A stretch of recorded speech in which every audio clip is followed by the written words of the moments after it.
Hi guys, welcome back. Eto, papasok na tayo ng trabaho. November 16, umaga. Nagbabadya ng umulan. Ayan o, makulimlim talaga yung panahon ngayon o. Kita ba ninyo?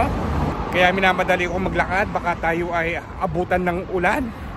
At least okay na ito, tuloy-tuloy na ang pagpasok ng taglamig dito sa Doha, Qatar. Ito yung pruweba ko na makulimlim talaga ang panahon ngayong araw na ito. Kaya hindi ko pinalampasan itong pagkakataon na to na hindi ako makapag-vlogs kahit dali-dali lang, para naman ay ma-share ko sa inyo at dito sa aking video. Malapit na tayo sa ating pinagtatrabahuan ko. Bibili muna ako ng aking maalmusal bago tayo papasok ng tindahan. Pupunta na ako ng tindahan. Nakabili na ako ng aking maalmusal. Tara! Hindi pa rin natatapos yung ingay dito sa harapan ng shop namin, no? Wala.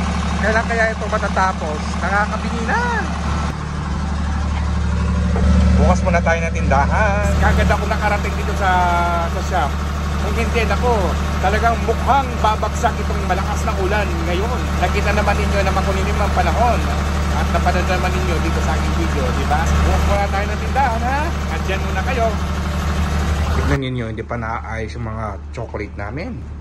Ilang araw na rin nakalatag dito, oh. Pagdating sa pagkain dito sa Doha, Qatar, talagang mahigpit sila dito. Kaya hindi pa namin naayos ng mga chocolate na dumating, mga ilang araw na ito, dahil may problema ang isa sa mga papeles na hinahawak namin. Dapat may ayos at may clear muna namin yung isang document na hinihingi nila. Hindi pa allowed buksan o itinda ang mga yan. Kaya hindi mo pwedeng ipagpilit yung bagay na hindi pwede dito. Pagdating sa pagkain, napaka-stricto nila, guys. Hindi ito na-approve. Ay nako, hindi pwedeng itinda. Automatic talaga, itatapon talaga yan sa basurahan.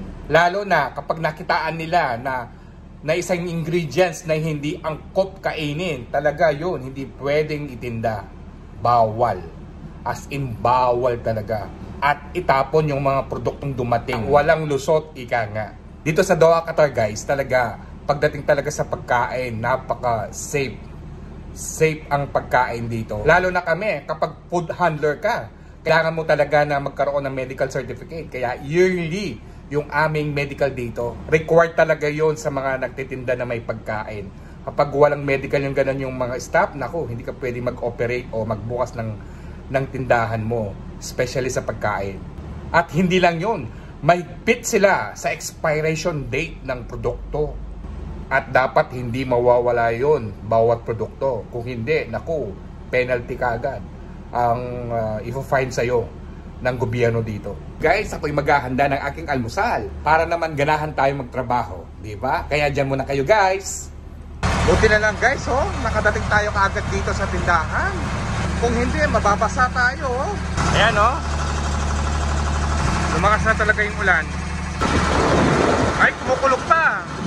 Ayan na, grabe. Ito yung sinasabi kong malakas na ulan. Kaya ihanda nyo na ang mga jacket natin! Yahoo! Nagtimpla ako ng French coffee, cheese croissant ng aking paborito, at ng slice cake. Ito lang ang paborito ko during breakfast talaga. Tara guys, saluhan po ninyo akong kumain itong ating breakfast. Halip po kayo.